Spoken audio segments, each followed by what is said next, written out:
like moment at the team's season finale. Cuban, who's been a Squawk Exchange today as well.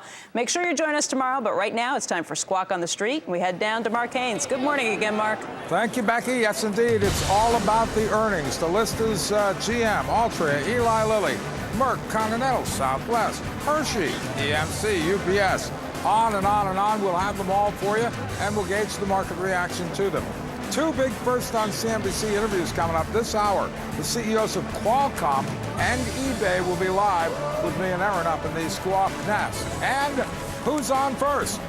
Chinese president, who that is, his first trip to the White House. We'll be covering that live. Squawk on the Street starts right now.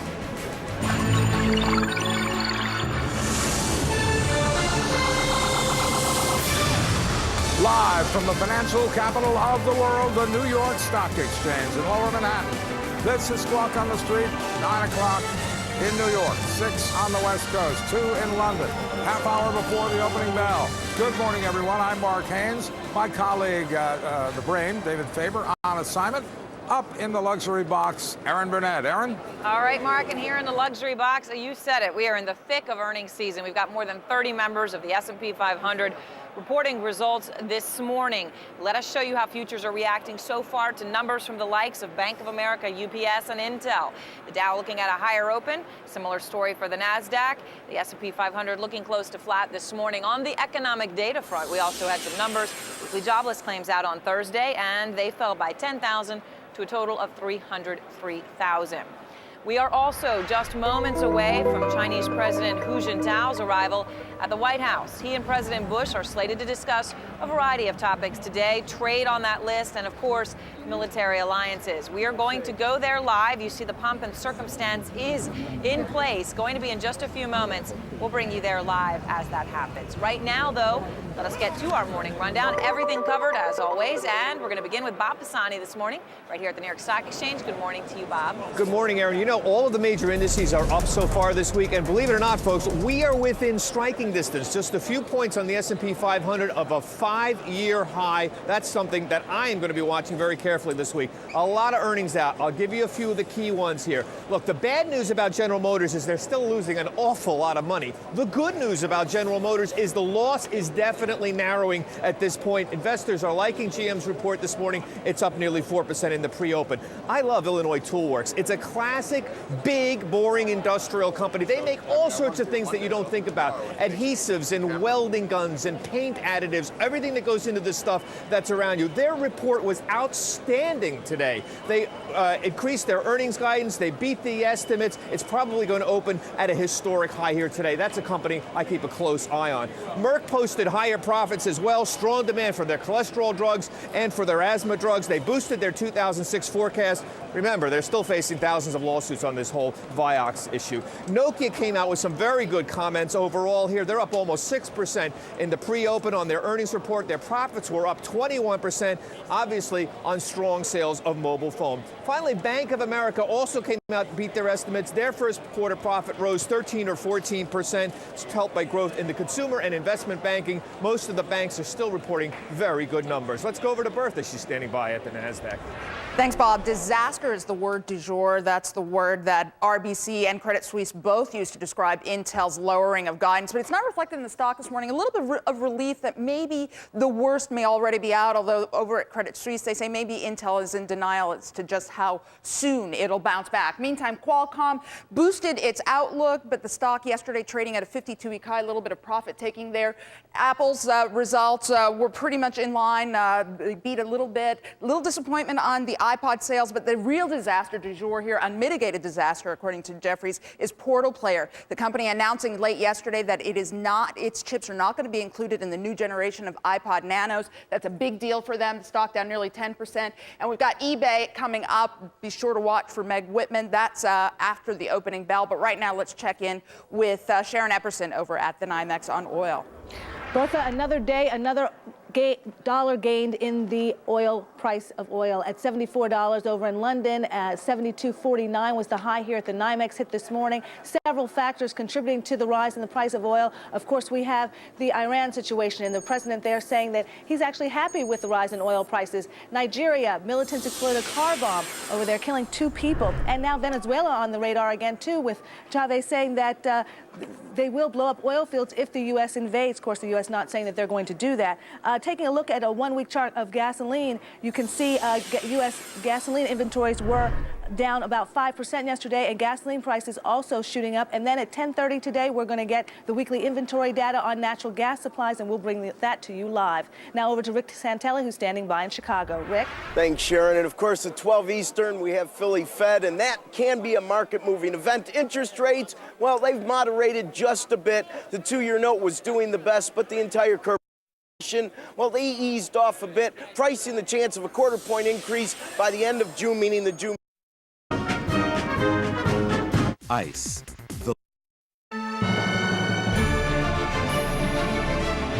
You're watching CNBC's Squawk on the Street. Walmart Chief Executive Lee Scott worries that high. The White House, we're going to keep an eye on things, so don't go away.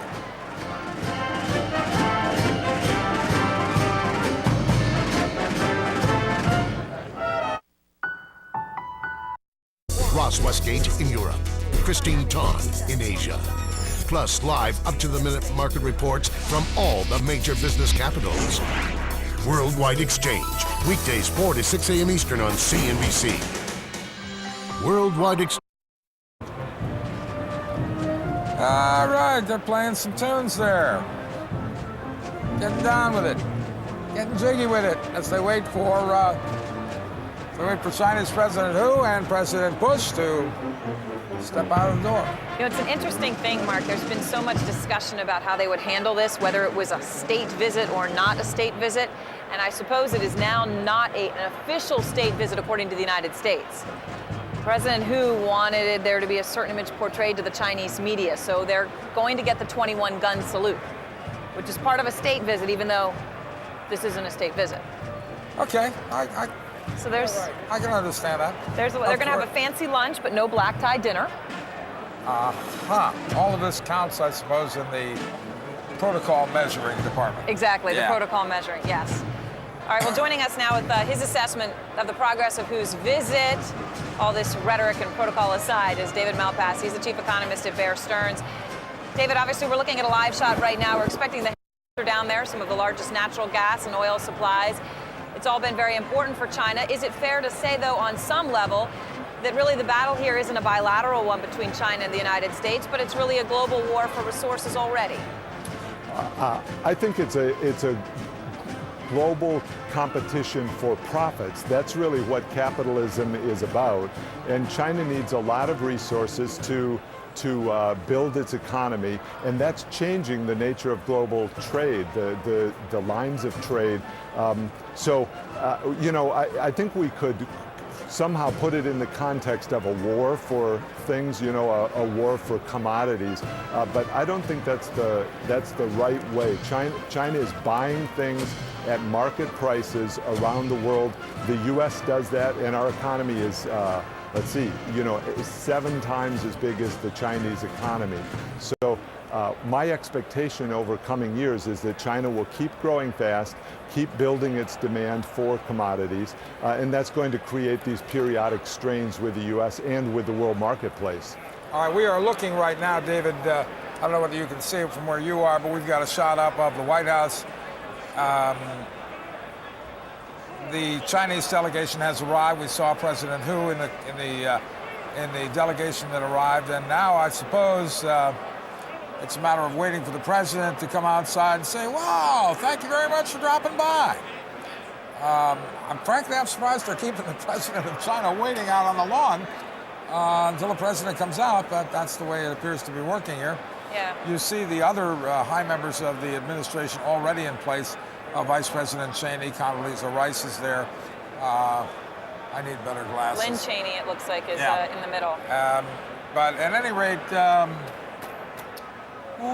president Hopefully we'll come out any moment now. It looks like it's going to be a handshake, and then in a few moments, in about 10 minutes, George Bush is actually going to give a little welcoming speech, sort of a news conference that we expect. We obviously don't know what exactly he'll be saying, but there will be some welcoming comments. We're going to bring those live to you as well. But as we said, right now, really just awaiting that live handshake that's going to happen.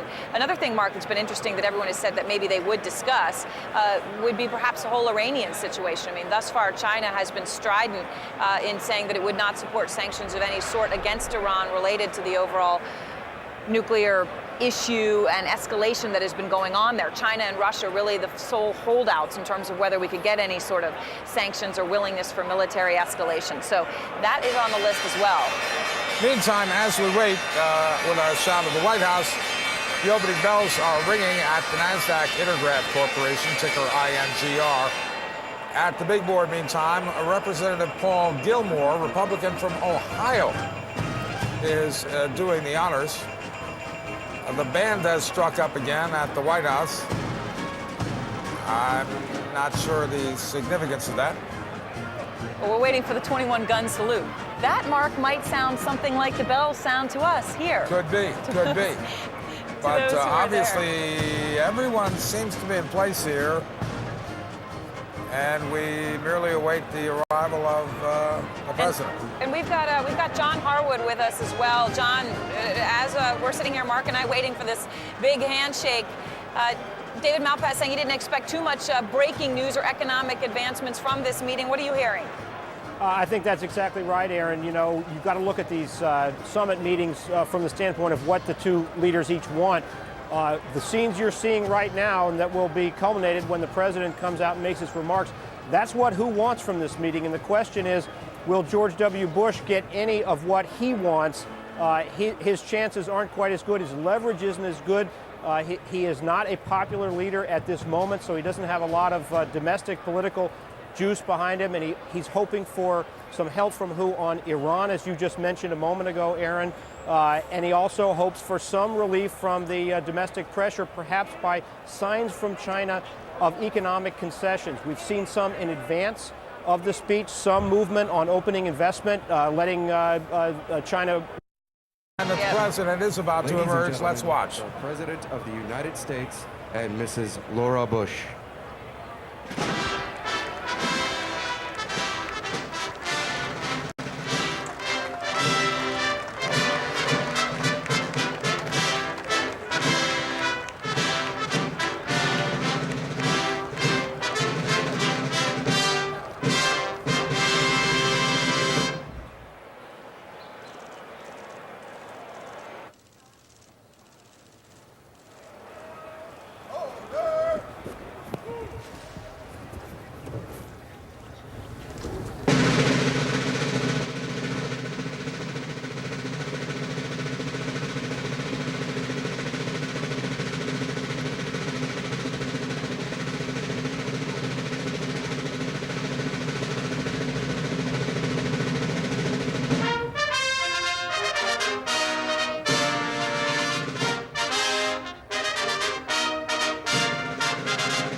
The president is going to make some remarks. Ladies and gentlemen, the national anthem of the Republic of China, followed by the national anthem of the United States of America.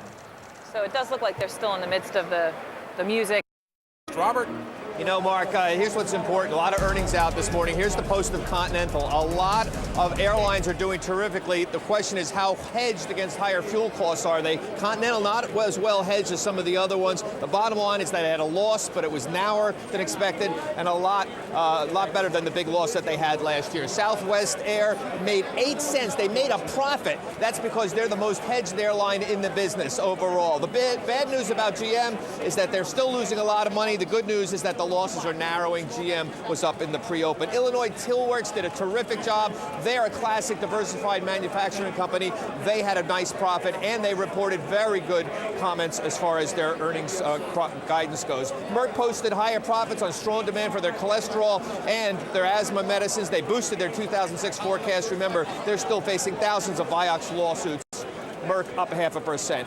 Philip Morris also posted a higher profit. Let's go over to Bertha standing by at the NASDAQ. Actually, I'm going to steal it away from you. That's all right, just because we have the president speeding things up for us a bit, Bob. Let's get to eBay. eBay shares are down about 7%. That is one of the big NASDAQ movers. In fact, first quarter profits fell 3%. Higher operating expenses, the reason, a lot of investment there. Operating